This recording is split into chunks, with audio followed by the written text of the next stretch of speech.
Hello friends, எல்லாருக்கும் வணக்கம். நான் உங்கள் டேவிட் அன்பு. இன்னைக்கு நம்ம இந்த வீடியோவில் பார்த்தீங்கன்னா ஒரு சூப்பரான செமி மாடல் பார்க்க போகிறோம். இது வரைக்கும் பார்த்தீங்க அப்படின்னா I think we haven't touch this topic. Yes, we haven't touched. இது வரைக்கும் நம்ம இந்த டாப்பிக்கை டச் பண்ணலை. இன்னைக்கு தான் ஃபஸ்ட் டைம் என்ன பண்ண போகிறோம் அப்படின்னா we are going to learn.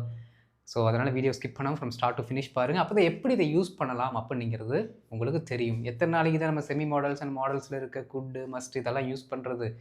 அதே மாதிரி இருக்க நிறைய வார்த்தைகள் தெரிஞ்சு வச்சுக்கணும். சரிங்களா?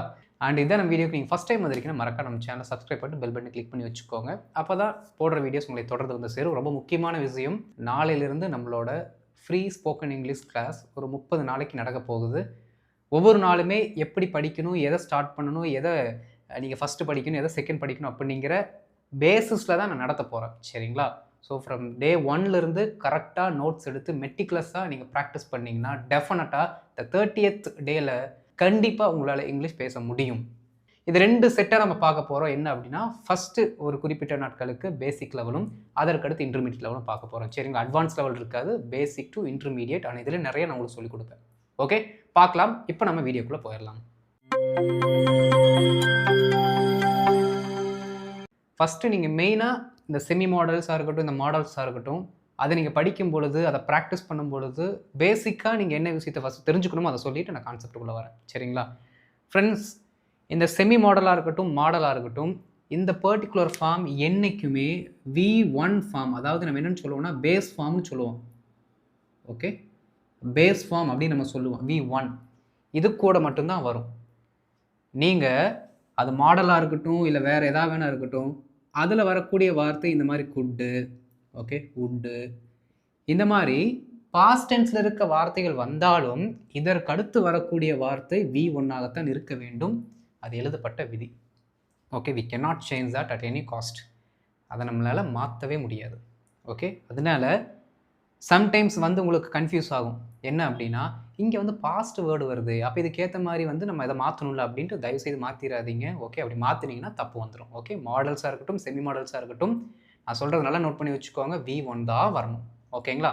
அடுத்து இந்த குட்டு, உட்டு, ஓகே, இந்த 2 தவிர, ஓகே, அப்புறம் மைட் ஒன்று இருக்குதுங்க. இந்த 3 தவிர மற்ற எல்லாத்தையுமே நீங்கள் ப்ரெசன்ட் அண்ட் ஃபியூச்சருக்கு மட்டும்தான் யூஸ் பண்ண முடியும். அதுதான் மாடலோட வேலையே. புரியுதுங்களா? எப்படி மாடலுக்கு அடுத்து நீங்கள் ஒரு V1 போட்டுட்டீங்க அப்படின்னா அது ப்ரெசன்ட் அண்ட் ஃபியூச்சருக்கு மட்டும்தான் மேக்ஸிமம் அது வேலை செய்யும். இங்கே பாருங்களேன், குட்டு, உட்டு, மைட்டு, இதில் ஹைலைட் என்னன்னா இதெல்லாம் ப்ரெசென்ட்லேயும் வேலை செய்யும். குட்டும் ப்ரெசென்ட்டில் வேலை செய்யும், உட்டும் ப்ரெசென்ட்டில் வேலை செய்யும், மைட்டும் ப்ரெசென்ட்டில் வேலை செய்யும்.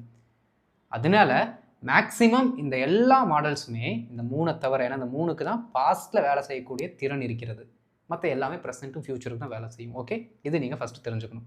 இன்றைக்கி நம்ம பார்க்க போகிறது என்ன அப்படின்னா, சில சமயம் நம்ம பேசும்பொழுது நீ படிக்கிறது நல்லது, நாளைக்கு எக்ஸாம் இருக்குது, நீ படிக்கிறது நல்லது, அவன் உன்னை மதிக்கவே இல்லை, அந்த பார்ட்டிக்கு நீ போகாமல் இருக்கிறது நல்லது. இது என்ன அர்த்தத்தில் வருது அப்படின்னா, நாம் ஷுட்டு போட்டு சில சமயங்களில் பேசுவோம். எதுக்கு? அட்வைஸ் கொடுக்கறதுக்கு, ரெக்கமெண்டேஷன் பண்ணுறதுக்கு. இந்த மாதிரி ஒரு சில சிச்சுவேஷன்ஸில் நம்ம ஷுட் அப்படிங்கிற வார்த்தை யூஸ் பண்ணுவோம். ஷுட்டை விட இன்னும் கொஞ்சம் அழுத்தமாக ஒரு அறிவுரையை சொல்வதற்கு நாம் செமி மாடலில் ஒரு வார்த்தை வச்சுருக்கோம். என்ன வார்த்தை அப்படின்னா, ஹேட் பெட்டர் அப்படிங்கிற வார்த்தை வச்சுருக்கோம். இது கூட ஒரு பேஸ் ஃபார்ம் வரணும். முன்னாடி வழக்கம் போல் செயலை செய்கிற சப்ஜெக்ட் வந்துடணும். இதுதான் கான்செப்ட். ஓகே, ஒரு சப்ஜெக்ட் ஹேட் பெட்டர் அப்படிங்கிற அந்த பர்டிகுலர் செமி மாடல், இதுதான் செமி மாடல். ஓகே, இதுதான் என்னது? Semi model. ஓகே, எப்படி கேனு, குட்டு, மே, மைட்டில் வச்சுருக்கோம், அந்த மாதிரி இதுவும் ஒரு செமி மாடல் வார்த்தை.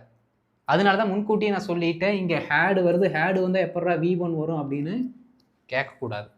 ஏன்னா முன்னாடியே சொல்லிட்டேன், செமி மாடல்ஸாக இருக்கட்டும், மாடல்ஸாக இருக்கட்டும், என்ன ஃபார்ம் வரணும் அப்படின்னு கிளியராக சொல்லிட்டேன். ஓகே, ஸோ அந்த டவுட் இப்போ உங்களுக்கு இருக்கக்கூடாது. புரிஞ்சுதுங்களா? அப்போ இந்த மாதிரி நீங்கள் போட்டிங்கன்னா நல்லது, அந்த விஷயம் செய்வது நல்லது அப்படிங்கிற அர்த்தத்தில் வரும். ஓகே, ரொம்ப சிம்பிள் தான். நம்ம ஒரு சில எக்ஸாம்பிள்ஸ் மட்டும் பார்த்தோன்னா உங்களுக்கு இது புரிஞ்சிடும். சரிங்களா? நாம் இப்போ டக்குன்னு எக்ஸாம்பிள்ஸ்குள்ளே போயிடலாம்.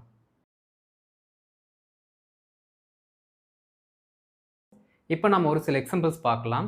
இப்போது பாசிட்டிவ்லையும் அடுத்த ஸ்லைடில் நம்ம நெகட்டிவ்லையும் பார்க்கலாம். சரிங்களா? பாருங்கள், ஃபஸ்ட்டு சப்ஜெக்ட் வரணும், அதற்கடுத்து ஹேட் பெட்டர் அப்படிங்கிற வார்த்தை போட்டால் தான் நல்லது அப்படிங்கிற மீனிங் வரும். அதற்கடுத்து V1 அப்படிங்கிற அந்த பேஸ் ஃபார்மை போடுறோம். சரிங்களா? பாருங்கள், நாம் இப்போது புறப்படுவது நல்லது, இல்லையெனில் கப்பலை தவற விடுவோம். கொடுக்குற அட்வைஸ் நல்லா பவர்ஃபுல்லான அட்வைஸ். டே இப்போ கிளம்புறது நல்லது, இல்லாட்டி கப்பலை மிஸ் பண்ணிடுவோம். ரொம்ப சிம்பிளுங்க. ஆல்ரெடி உங்களுக்கு தெரிஞ்ச சென்டென்ஸ் அப்படியே கடகடன்னு எழுதுறீங்க. ஃபார்மட்டை மட்டும் மாற்றக்கூடாது. ஓகே, நாம் இப்போது புறப்படுவது நல்லது. ஓகே, சப்ஜெக்ட் யார்? வி. உடனே ஹேட் பெட்டர் அப்படிங்கிற வார்த்தை போட்டுடலாம். ஓகே, வி ஹேட் பெட்டர், அவ்வளோதான். உடனே வி ஒன்று போட வேண்டியதுதான். ஓகே, நாம் இப்போது புறப்படுவது நல்லது. ஓகே, புறப்படுவது. ஓகே, அப்போ லீவ் நவ், அவ்வளோதான். We had better leave now, நம்ம புறப்படுறது நல்லது, இல்லாட்டி ரொம்ப சிம்பிள் ஆர்ங்கிற வார்த்தை போடுங்க. ஓகே, இங்கே கம்மா போட்டுடலாம். ஆர் கப்பலை தவற விடுவோம். Okay, or we will miss the ship, அவ்வளோதான். சிம்பிள், ரொம்ப ஈஸிங்க. ஆனால் எப்பயுமே பார்த்தீங்கன்னா இந்த மாதிரி சென்டென்ஸ் சொல்லிட்டு இல்லாட்டி அது அப்படி நடந்துடும், இது இப்படி நடந்துடும் அப்படிங்கிற எக்ஸ்ட்ரா சென்டென்ஸை போட்டு ப்ராக்டிஸ் பண்ணுங்கள். அப்போ தான் உங்கள் சென்டென்ஸ் வந்து லென்த்தாக இருக்கும். சரிங்களா? பாருங்கள், we had better leave now or we will miss the ship. We had better leave now or we will miss the ship. எல்லாமே ஈஸியாக இருக்குது அண்ட் எல்லாமே ஃப்யூச்சர் அப்புறம் ப்ரெசண்ட்டை மட்டும்தான் என்ன பண்ணுது, ஃபோக்கஸ் பண்ணுது. சரிங்களா? பாஸ்ட்டுக்கு இது கிடையாது. பொருட்கள் சரியான நேரத்தில் வருவது நல்லது. பொருட்கள் சரியான நேரத்தில் வருவது நல்லது. ரொம்ப சிம்பிள். பாருங்கள், பொருட்களுக்கு என்ன சொல்லலாம்? ப்ராடக்ட்னு சொல்லலாங்களா, இல்லாட்டி கூட்ஸ்ன்னு சொல்லலாமா? நிறைய வார்த்தைகள் இருக்குது. நாம் ப்ராடக்ட்ஸ்ன்னு போடலாம். ஓகே, பொருட்கள். த ப்ராடக்ட்ஸ் அடுத்து உடனே நம்மளோட அந்த ரூட் வேர்டு ஹேட் பெட்டர் வருவது அப்படின்னா இங்கே வந்து சேருதல் அப்படிங்கிறது இதுக்கு சரியான அர்த்தம். சரிங்களா? அப்போ வந்து சேருதல் அப்படின்னா அரைவ், எப்படியாமா? சரியான நேரத்திற்காமா, அப்போ ஆன் டைம். முடிஞ்சு போச்சு. பாருங்கள், the products had better arrive on time. The products had better arrive on time. பொருட்கள் சரியான நேரத்துக்கு வர்றது நல்லது, இல்லாட்டி காசு கொடுக்க மாட்டோம், பே பண்ண மாட்டோம். இப்படி ஏதோ ஒன்று சொல்லலாம் நம்ம எக்ஸ்ட்ரா. சரிங்களா? அடுத்து பாருங்கள், அவர்கள் வானிலை முன்னறிவிப்பை சரிபார்ப்பது நல்லது. ஏதோ ஒரு இடத்துக்கு போகிறாங்கன்னு பிளான் பண்ணியிருக்காங்க. போகிறதுக்கு முன்னாடி வெதர் எப்படி இருக்குது முன்னாடியே செக் பண்ணிட்டு போகிறது நல்லது அப்படின்னு சொல்லி நம்ம ஒரு பயங்கரமான ஒரு ஸ்ட்ராங்கான அட்வைஸ் கொடுக்குறோம். எழுதிடலாங்களா? வாங்க. தே உடனே ஹேட் பெட்டர், அவ்வளோதான். ஓகே, தே ஹேட் பெட்டர் என்ன பண்ணுமாமா? சரிபார்த்தல், அப்போ செக்கு. ஓகே, ஒவ்வொரு வார்த்தையும் தமிழ்லேருந்து இங்கிலீஷ்க்கு சொல்லும்போது டக்கு டக்கு டக்குன்னு அந்த வெக்காபுலரி வரணும். சரிபார்த்தல், செக்கு, நேரத்தில் வர்றது ஆன் டைமு. ஓகே, அதுவும் பார்த்தீங்கன்னா வந்து சேருதல், அரைவு, டக்கு டக்கு டக்குன்னு இது மாதிரி வந்தால் தான் உங்களால் ஆங்கிலத்தில் பேச முடியும் சரளமாக. ஓகே, ஏன் பேச முடியாமல் போகுது அப்படின்னா மைண்டுக்குள்ளே அந்த வார்த்தை இருக்கும், வாயில் வராது. ஏன்னா அதிக ப்ராக்டிஸ் நீங்கள் உங்கள் வாய்க்கு கொடுக்கலன்னு அர்த்தம். புரியுதுங்களா? நல்லா ப்ராக்டிஸ் பண்ணுங்கள், சொல்லி சொல்லி பாருங்கள். Okay, they had better check என்னவாமா? அவர்கள் வானிலை முன்னறிவிப்பை சரிபார்ப்பது நல்லது. ஓகே, செக் எதையாமா? வானிலை முன்னறிவிப்பை, த வெதர் ஃபோர்காஸ்ட். ஓகே, இந்த முன்னறிவிப்பு. ஃபோர்காஸ்ட்னா முன்கூட்டி சொல்லுதல். பாருங்கள், they had better check the weather forecast. They had better check the weather forecast. இப்போதைக்கு அவன் உண்மையை சொல்கிறது நல்லது. இப்போதைக்கு அவன் உண்மையை சொல்கிறது நல்லது. உண்மையை சொல்லிட்டு அவனை விட்டுருவாங்க. இதுதான் ஃபுல் சென்டென்ஸை நம்ம சொல்ல போகிறோம். ஆனால் அதில் இருக்க ஒரு பார்ட்டை மட்டும் எடுத்தாச்சு. இப்போதைக்கு அவன் உண்மை சொல்வது நல்லது. எழுதிடலாங்களா? இதை கடைசியில் போட்டுக்கலாம். ஓகே, டைம் அட்வர்பை நம்ம கடைசியில் போட்டுக்கலாம். அவன் உண்மை சொல்வது நல்லது. ரொம்ப simple. He had better tell the truth. Okay, நல்லா கவனிக்கணுங்க. He had better tell the truth. இங்கே டெல்லுக்கு பதிலாக ஸ்பீக்குன்னு போட்டிங்கன்னா அவன் உண்மையை பேசுவது நல்லதுன்னு மாறிடும். உண்மையை சொல்கிறது வேறு, உண்மையை பேசுறது வேறு. உங்களுக்கு மீனிங் புரியும். நான் தமிழில் சொல்லும் போதே you will understand the meaning. உண்மையை சொல்லுதல் வேறு, உண்மையை பேசுதல் வேறு. சரிங்களா? பாருங்கள், he had better tell the truth. He had better tell the truth எப்போவாமா? இப்போதைக்கு. அப்போ ரொம்ப சிம்பிள், ஆஸ் ஆஃப் நவ். ஓகே, இப்போதைக்கு அவன் உண்மையை சொல்கிறது நல்லது. ஓகே, ரைட். அடுத்து பாருங்கள், அவரை திருமணம் செய்து கொள்வது நல்லது. ஓகே, அவர்கள் அந்த பர்சனை கல்யாணம் பண்ணிக்கிறது நல்லது அப்படின்னு சொல்லி ஸ்ட்ராங் அட்வைஸை நம்ம கொடுக்குறோம். எழுதிடலாங்களா? She had better marry him. Okay, she had better marry him. முடிஞ்சு போச்சு. ஷீ ஹேட் பெட்டர் மேரி ஹிம்னா அவள் அவரை திருமணம் செய்து கொள்வது நல்லது. இப்போ நல்லா கவனிக்கணும் ஃப்ரெண்ட்ஸ், இந்த ஹேட் பெட்டர் அப்படிங்கிற வார்த்தை தெரியலன்னு வச்சுக்கோங்களேன், நம்ம எப்படி தெரியுமா சென்டென்ஸ் மேக் பண்ணுவோம்? இட் இஸ் குட் அப்படிங்கிற மாதிரி வேர்ட் டு வேர்ட் ட்ரான்ஸ்லேஷன் பண்ணிட்டு கிடப்போம். அது தேவையில்லை. அதுக்கு மாற்றாக எஃபெக்டிவாக நம்ம யூஸ் பண்ணுறதுக்கு இந்த ஒரு சில வார்த்தைகள் கிடச்சிருக்கு. ஓகேங்களா? இது நல்லா எஃபெக்டிவாக நம்ம யூஸ் பண்ணணும். அப்போ தான் அது எஃபெக்டிவான வார்த்தையே இருக்கும். ஓகே, அடுத்து இப்போ என்ன பண்ண போகிறோம் அப்படின்னா, இதை நாம் நெகட்டிவில் எப்படி யூஸ் பண்ணலாம் அப்படிங்கிறத பார்த்துடலாம். இப்போ நாம் நெகட்டிவ் சென்டென்ஸை பார்த்துடலாம். ரொம்ப சிம்பிளுங்க. இந்த ஹேட் பெட்டர் இருக்குல்ல, இதுதான் நம்மளோட மாடலு. எப்பயுமே நம்ம மாடலாக இருக்கட்டும், செமி மாடலாக இருக்கட்டும், அந்த வார்த்தைக்கு அடுத்து இமீடியட் என்ன பண்ணுவோம்னா நாட்டு போடுவோம். Could not, can not, may not போடுவோமா? அதே மாதிரி ஹேட் பட்டருக்கு அடுத்து ஒரு நாட்டு, அதற்கு அடுத்து பேஸ் ஃபார்ம். சரிங்களா? இப்போ எல்லா சென்டென்ஸ்லையுமே எங்கே அந்த நெகட்டிவ் ஃபார்ம் இருக்குது அப்படிங்கிறத நம்ம பார்த்துடலாம். நீங்கள் அதை தொடாமல் இருப்பது நல்லது, அது எளிதில் உடையக்கூடியது. நீங்கள் அதை தொடாமல், அதை செய்யாமல். ஓகே, இங்கே பாருங்கள், போடாமல், சத்தம் வராமல், சத்தம் போடாமல், தாமதமாக வராமல்.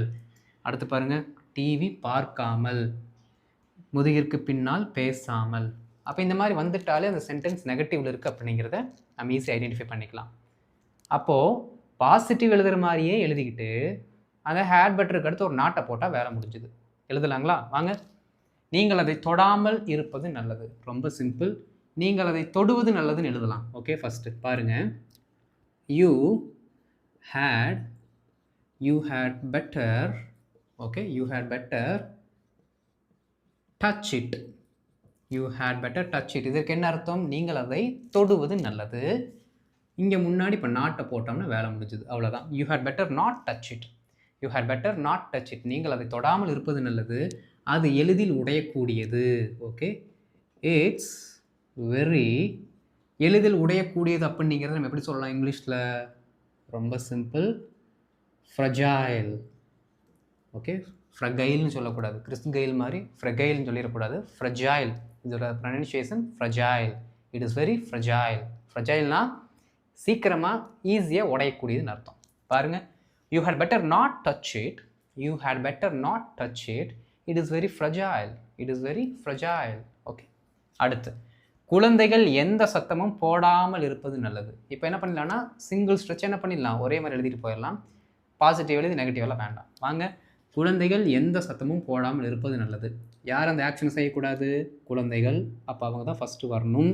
ஓகே, த சில்ட்ரன் உடனே ரூட் வேர்டு, ஹேட் பெட்டர், தொடர்ந்து நாட்ங்கிற வார்த்தை. அடுத்து என்ன ஆக்ஷன் செய்யக்கூடாதாமா? சத்தம் போடக்கூடாது. ஓகே, இந்த வார்த்தை தான் நம்ம எழுத போகிறோம். சத்தம் போடக்கூடாது. சத்தத்தை போடுதல் அப்படிங்கிறதுக்கு நம்ம என்ன பண்ணுவோம்னா மேக் நாய்ஸ் அப்படிங்கிறத நம்ம சொல்லுவோம். அப்படிங்கிறதுனா முடிஞ்சு போச்சு. ஓகே, பெட்டர் நாட், எந்த சத்தமும். அப்போது எனி நாய்ஸ் அப்படின்னு நம்ம சொல்லணும். சரிங்களா? ரொம்ப சிம்பிள். அப்போது நாட் மேக் எனி நாய்ஸ். அவ்வளோதான், சிம்பிள். பாருங்கள், the children had better not make any noise. The children had better not make any noise. Program போகிட்டுருக்கு, குழந்தைய சத்தம் போடாமல் இருக்கிறது நல்லது. Okay, the children had better not make any noise. அடுத்து, அவன் நேர்காணலுக்கு தாமதமாக வராமல் இருப்பது நல்லது. ஓகே, எழுதிடலாம். பாருங்கள், அவன், he had better உடனே நாட்டு, தாமதமாக வராமல், லேட்டாக வர்றது. சரிங்களா? நாமோ அந்த வேர்ட் டு வேர்ட் ட்ரான்ஸ்லேட் பண்ணோம் அப்படின்னா நாட், இங்கே கம்முனிங்கிற வார்த்தை வரணும். இதற்கு அடுத்து அந்த லேட்டுங்கிற வார்த்தை போட்டால் முடிஞ்சது. ஓகே, பாருங்கள், he had better not come late. எதற்கு? இன்டர்வியூக்கு. Okay, for the interview. முடிஞ்சு போச்சு. ஓகே, இது வேர்ட் டு வேர்ட் ட்ரான்ஸ்லேஷன் இங்கே பண்ணது. சரிங்களா? இந்த இடத்துல நான் கம்முக்கு பதிலாக நீங்கள் பி அப்படிங்கிற வார்த்தை போட்டாலும் கரெக்டு. அப்படியும் போட்டுக்கலாம். தாமதமாக வராமல் இருப்பதுன்னு சொல்கிறோம் பார்த்தீங்களா? இந்த இடத்துல இந்த பி என்ன பண்ணிடும் அப்படின்னா கம் அப்படிங்கிற மீனிங்கை கொடுத்துரும். ஓகே, பாருங்கள், he had better not come late for the interview. He had better not come late for the interview. And at the same time we can say he had better not be late for the interview. He had better not be late for the interview. Both are correct. ரெண்டுமே correct. சரிங்களா? அடுத்து பாருங்கள், கொஞ்ச நேரம் TV பார்க்காமல் இருப்பது புனிதாவிற்கு நல்லது. எந்த சேஞ்சும் இல்லை, அப்படியே எழுத போகிறோம். Okay, Punitha had better not, அவ்வளோதான். நாட் டூவெல்லாம் போட்டக்கூடாது. நாட்டுக்கு அடுத்து இமீடியட்டாக நம்ம என்ன பண்ணிடணும், அந்த வேர்பை போட்டுடணும். பெட்டர் நாட் வாட்ச் எதை, டிவியை. அடுத்து டைம் ரிலேட்டடாக வரக்கூடியது அட்வர்ப் இருக்கான்னு பாருங்கள். இருக்குது. கொஞ்ச நேரம், அதை கடைசியில் தூக்கி போட்டுற வேண்டியதான். கொஞ்ச நேரம். Okay, for a while. Okay, simple. பாருங்கள், Punitha had better not watch TV for a while. Okay, for some time சொல்லிக்கலாம், தப்பு இல்லை. பாருங்களேன், Punitha had better not watch TV for some time. Punitha had better not watch TV for a while. Simple. Okay, முதுகிற்கு பின்னால் பேசாமல் இருப்பது உனக்கு நல்லது. டே, முன்னாடி ஒரு மாதிரி பேசுகிற, பின்னாடி ஒரு மாதிரி பேசுகிற. அப்படி மூஞ்சிக்கு முன்னாடி பேசிட்டு மூஞ்சிக்கு பின்னாடி பேசுகிறதில்ல, முதுகுக்கு பின்னாடி பேசுகிறீங்களா, புறங்கூறாமல் இருக்கிறது நல்லது. இதான் புறங்கூறாமல்ங்கிறது சரியான வார்த்தை. சரிங்களா? பாருங்கள், ரொம்ப சிம்பிள். யூ ஹேட் பெட்டர் நாட், இந்த முதுகுக்கு பின்னால் பேசுகிறதுக்கு ஒரே ஒரு வார்த்தை தான். Okay, backbite. Okay, backbite. இந்த பேக் பைட்டிங்கிற வார்த்தையெல்லாம் பிரித்து வேர்ட் டு வேர்டாக ட்ரான்ஸ்லேட் பண்ணிங்கன்னா மீனிங் வேறு மாதிரி மாறிடும். சரிங்களா? அதனால் அர்த்தத்தை புரிஞ்சுக்கணும். பாருங்கள், you had better not backbite. You had better not backbite. புறங்கூறாமல் இருப்பது உனக்கு நல்லது. புரிஞ்சுங்களா ஃப்ரெண்ட்ஸ்? ஸோ இன்றைக்கி நாம் ஒரு எக்ஸலண்ட்டான ஒரு செமி மாடலை பார்த்துருக்கோம். ப்ராக்டிஸ் பண்ணுங்கள். கேன் எப்படி உங்களுக்கு ரொம்ப ஈஸியாக இருக்குது, எப்படி யூஸ்வலாக அதை அடிக்கடி யூஸ் பண்ணுறீங்க, அதே மாதிரி ஹேட் பெட்டர் அப்படிங்கிற பர்டிகுலர் இந்த செமி மாடல்ஸ் என்ன பண்ணணும் அப்படின்னா, you have to use in your everyday communication. அதிகமாக நீங்கள் என்ன பண்ணணும் அப்படின்னா, இதை இம்ப்ளிமெண்ட் பண்ணிகிட்டே இருக்கணும். சரிங்களா? ஏன்னா எவ்வளோத்துக்கு எவ்வளோ நீங்கள் அதிகமாக யூஸ் பண்ணுறீங்களோ அவ்வளோத்துக்கு அவ்வளோ அது ரொம்ப ஈஸியாக இருக்கும். Okay, right. இப்போ இதை பேஸ் பண்ணி என்ன பண்ண போகிறேன் அப்படின்னா, I am going to give you some homework. நீங்கள் ட்ரை பண்ணுங்கள். ஓகே, இப்போ ஹோம்ஒர்க் பார்க்கலாம் ஃப்ரெண்ட்ஸ். தினமும் 1 மணி நேரம் ரிவிஷன் செய்வது நல்லது. ஓகே, சிறுவர்கள் நன்றாக விளையாடுவது நல்லது. சிறுவர்கள் வீடியோ கேம்ஸ் விளையாடாமல் இருப்பது நல்லது. அதை விட ஹைலைட்டு, பெற்றோர்கள் இதை கவனிப்பது நல்லது. ஓகே, நாம் அடிக்கடி கோபப்படாமல் இருப்பது நல்லது. நாம் எதை நினைத்தும் கவலைப்படாமல் இருப்பது நல்லது. ஓகே, எல்லாம் நல்லது. நீங்கள் இதோட ஆன்சர்ஸ் எல்லாம் எழுதி கமெண்ட்டில் போட்டிங்கன்னா ரொம்ப ரொம்ப நல்லது. நான் பார்த்துட்டு உங்களுக்கு ரிப்ளை பண்ணுவேன். சரிங்களா? அண்ட் இந்த வீடியோ உங்களுக்கு பிடிச்சிருந்துச்சுன்னா மறக்காமல் லைக் பண்ணிட்டு மற்றவங்களுக்கு ஷேர் பண்ணுங்கள், அவங்களும் பயனடைந்து கொள்ளட்டும். இந்த ஃபஸ்ட் டைம் நம்ம சேனலுக்கு வந்திருக்கீங்கன்னா சப்ஸ்கிரைப் பண்ணிக்கோங்க, பெல் பட்டனை கிளிக் பண்ணி வச்சுக்கோங்க. அப்போ தான் நான் போடுற வீடியோஸ் உங்களுக்கு தொடர்ந்து வந்து சேரும். அண்டு முக்கியமான விஷயம் ஞாபகம் இருக்கட்டும், நாளையிலிருந்து நம்மளோட free spoken English course start ஆகுது. தொடர்ந்து பாருங்கள், பயனடைந்து கொள்ளுங்கள். ஓகே, அடுத்த வீடியோவில் பார்க்குறேன். நல்லா ப்ராக்டிஸ் பண்ணுங்கள். தேங்க்யூ.